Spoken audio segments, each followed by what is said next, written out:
नाज़रीन, टांगों से महरूम अमेरिकी ज़ियोन क्लार्क ने 20 मीटर का फासला अपने हाथों के बलबूते पर सिर्फ 4.78 सेकंड में तय करके नया आलमी रिकॉर्ड कायम कर दिया है। इस साल 15 फरवरी के रोज मैसिलोन ओहायो में कायम किए गए रिकॉर्ड को अब गिनीज वर्ल्ड रिकॉर्ड ने भी तस्लीम कर लिया है और इसे अपनी आइंदा सालाना किताब Guinness book of world record 2022 में शामिल कर लिया है। 24 साल ज़ियोन क्लार्क पैदाइशी तौर पर टांगों से महरूम है, जिसकी वजह से उन्हें जन्म देने वाली खातून ने भी पालने से इनकार कर दिया था और वो अस्पताल में ही छोड़कर चली गई थी। वो 16 साल की उम्र तक एक से दूसरे और दूसरे से तीसरे घर में पलते रहे और हर तरह की दुश्वारी, हकारत और परेशानी का सामना भी करते रहे। 2013 में कम्बरली बाकन नामी एक खातून ने ज़ियोन को हमेशा के लिए अपना बेटा बनाकर साथ रख लिया। ज़ियोन का कहना है कि टांगों से महरूमी उनके लिए जिंदगी का सबसे बड़ा चैलेंज थी, जिसे पूरा करने के लिए उन्होंने वो हर काम किया जो टांगों वाला एक नॉर्मल इंसान कर सकता है। नाज़रीन, उन्होंने अदाकारी की, बॉडी बिल्डिंग की, रेसलिंग में महारत हासिल की और दुनिया को दिखा दिया कि उनमें वो सब कुछ करने की काबिलियत है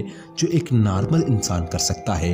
दूसरों को हौसला देने के लिए उन्होंने इंस्टाग्राम और टिकटॉक पर अकाउंट के अलावा जाती वेबसाइट भी बनाई हुई है। ज़ियोन की जिंदगी पर नेटफ्लिक्स ने एक मुफस्सिल डॉक्यूमेंट्री भी बनाई है। नाज़रीन, वो एक अमेरिकी मुसन्नफ के ताउन से अपने बारे में एक किताब ज़ियोन अनमैच्ड भी लिख चुके हैं। अपनी सलाहियतों को एक नए अंदाज से मनवाने के लिए पिछले साल कोविड-19 वबा के दौरान ज़ियोन ने हाथों की मदद से दौड़ने की मशक बेहतर करना शुरू कर दी और बिलाखिर एक साल बाद वो हाथों के जरिए तेज तरीन दौड़ का आलमी रिकॉर्ड अपने नाम कर लिया। नाज़रीन, अब वो 2024 के समर ओलंपिक्स और पैरा ओलंपिक्स में हिस्सा लेने की तैयारी कर रहे हैं, जहां वो सोने का तमगा जीतने और कोई नया आलमी रिकॉर्ड बनाने का इरादा रखते हैं। नाज़रीन, आज की इस वीडियो के बारे में आपकी क्या राय है? अपनी कीमती राय का इजहार कमेंट सेक्शन में जरूर कीजिएगा। वीडियो पसंद आने की सूरत में इसे लाइक करें और दोस्तों के साथ शेयर करें और हमारे चैनल को सब्सक्राइब करना मत भूलिएगा।